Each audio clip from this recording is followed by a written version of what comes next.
Alors dans cette vidéo, on va apprendre à créer un jeu qui s'appelle le jeu du labyrinthe et on va le créer sur Scratch en ligne. Donc dans le moteur de recherche, vous tapez Scratch et vous prenez le premier site. Tout ce qui nous intéresse, nous, ça va être de créer. Donc on va prendre l'option qui est là. Ça, on n'en aura pas besoin, on peut fermer. Ce sont des exemples, des tutoriels, etc. Alors sur la scène, vous avez toujours le chat que vous connaissez bien. Donc il s'appelle Sprite 1. Alors Sprite, ça veut dire lutin. Bon, nous, il nous faudra un deuxième lutin qui va être justement le fameux labyrinthe. Donc on va le chercher ici en bas à droite et vous prenez l'option qui est tout là-haut, importer un sprite. Hop, il s'inclut dans la scène. Alors effectivement, il est beaucoup trop grand par rapport au chat, donc du coup le chat on le voit plus, le pauvre. Donc je le mets à gauche ici, je ramène le labyrinthe et en reprenant le chat, c'est bon, le chat on le revoit. Alors vous voyez qu'il sera bien trop grand puisque c'est le chat qui va se déplacer. Donc là vous aurez l'entrée du labyrinthe et ici la sortie. Donc je vais le réduire en taille, on va le mettre à 10%. J'appuie sur entrée, hop, voilà, donc là il est tout petit, et puis on va le mettre ici au départ. Allons-y pour la programmation. On va aller d'abord dans les événements. Lorsqu'on cliquera sur le drapeau vert, on lancera donc le jeu. Ce qui serait bien, c'est que pour le démarrage du jeu, qu'il se positionne justement ici. Donc on va aller tout de suite dans les mouvements, puis on va lui faire dire d'aller à tel endroit. Alors regardons les coordonnées ici, 37 moins 167, bah c'est parfait, c'est les mêmes nombres. Ce qui fait que lorsqu'on va démarrer la partie, supposons que je mette le lutin ici par exemple, je clique, hop, il se remettra bien dans la bonne position de départ. Bien, maintenant, on va mettre en place tout ce qui est déplacement. Alors, pour les déplacements, effectivement, je vais prendre les flèches du clavier. Alors, contrôle. Alors, on répétera indéfiniment les choses parce que...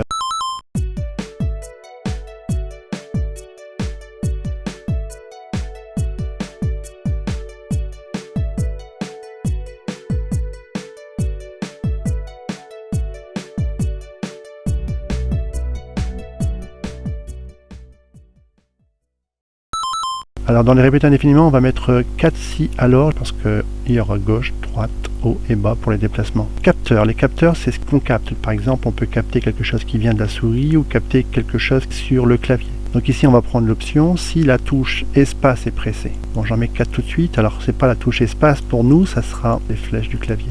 Donc si touche flèche de droite, gauche, flèche du haut et flèche du bas. Voilà, impeccable. Donc touche flèche droite pressée, dans ce cas-là, il faudra qu'il aille à droite. Alors pour le faire aller à droite, on va aller dans les mouvements. On a déjà appris à avancer de 10 pas, etc. Mais ça va pas être pratique ici, parce qu'après, il faudrait le faire tourner si on veut qu'il monte, etc. Donc pour faire plus simple, on prendra l'option suivante, ajouter 10 à X. Alors 10 ça va être un peu trop grand pixel, 3 ça devrait suffire. C'est-à-dire que X pour nous c'est l'horizontale, donc lorsqu'on rajoutera 3, donc il passera de 37 à 40, vous voyez par exemple ici, et donc il ira à droite. Bon, on va essayer tout de suite, regardez. Hop, et j'appuie sur la flèche de droite. Donc vous voyez, il se déplace à droite. On fait pareil donc pour la flèche de gauche. C'est toujours X, hein, gauche-droite. Alors sauf qu'au lieu d'ajouter 3, il faut ajouter moins 3. Ça revient donc au fait qu'il ira à gauche. Regardez un petit peu. J'appuie sur la flèche de gauche, flèche de droite. Voilà, c'est parfait. Alors pour Y, ça sera pareil. Y, donc c'est haut et bas. Donc quand il ira en haut, il montera de 3 pixels. Et quand il ira en bas, vous l'avez compris, c'est comme le principe de l'ascenseur, il descendra de 3 pixels. Voilà. Donc maintenant, si je lance l'animation, je peux le faire aller dans tous les sens, gauche, droite, haut, bas, etc. Bien, maintenant, vous voyez le problème, c'est qu'il n'a pas le droit de traverser les murs.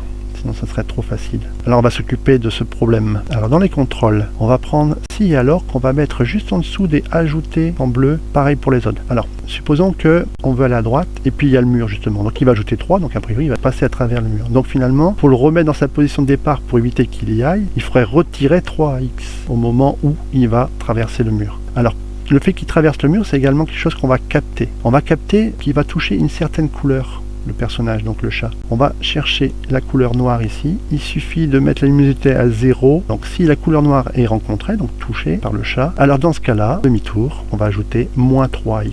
Voilà, on va essayer tout de suite, vous allez voir ce qui se passe. Donc là je monte, bon, vous voyez je peux traverser le mur du haut, il n'y a pas de problème, hein, parce que je ne l'ai pas encore fait celui-là, mais par contre si je vais à droite, voilà, donc là j'appuie encore sur la flèche de droite, et il ne se passe rien, je ne peux pas traverser le mur, c'est ce qu'on voulait. Bien, il ne reste plus qu'à faire la même chose pour les 3 autres. Bien, donc j'ai fait la même chose pour les autres, donc si la touche flèche gauche est pressée, donc ajouter moins 3, donc annuler, ajouter 3, lorsque la couleur noire sera rencontrée. Même chose pour Y, et même chose lorsqu'on va en bas, c'est parfait. Donc il ne nous reste plus maintenant à essayer déjà le programme, donc allons-y, je regarde un petit peu ce que ça donne. Donc là, vous voyez, je ne peux pas traverser les murs, j'essaie d'aller à droite, à gauche, en bas, en haut. C'est parfait, on n'a plus la possibilité de tricher, on va dire. Alors pour terminer l'animation, on va ici faire en sorte que lorsque le personnage, donc le chat, arrive là-haut, lui dire qu'il a gagné quand même. Donc on va aller dans contrôle, donc un si et alors, qu'on va le laisser dans le répéter indéfiniment. Donc si il arrive là-haut, il a gagné. Alors là-haut, si on regarde un petit peu, on va le mettre le personnage ici. On peut considérer que s'il arrive ici, il a gagné. Finalement, ça revient à dire qu'il dépasse en Y 159. On va prendre 160 pour arrondir. Donc pour ça, on va aller dans les opérateurs et puis on va chercher l'option supérieure qui est ici. Donc si on dépasse 160 en Y, alors on pourra dire qu'il a gagné. Alors on va chercher ordonnée Y dans les mouvements. Voilà, c'est celui-là. Donc si ordonnée Y supérieure à 160, apparence, dire c'est gagné. Il ne reste plus qu'à l'essayer. C'est parti. Alors je monte à droite. Bon, je l'ai déjà fait, donc ça devrait aller vite. Super. Alors pour terminer, le programme étant fini, ce qui serait bien c'est de le sauvegarder. Alors pour sauvegarder quand on est sur internet, fichier. Sauvegardez sur votre ordinateur et puis là vous mettez directement OK. Alors il s'appellera projet scratch.sb3 et il se mettra automatiquement dans votre dossier qui s'appelle téléchargement. La vidéo est maintenant terminée.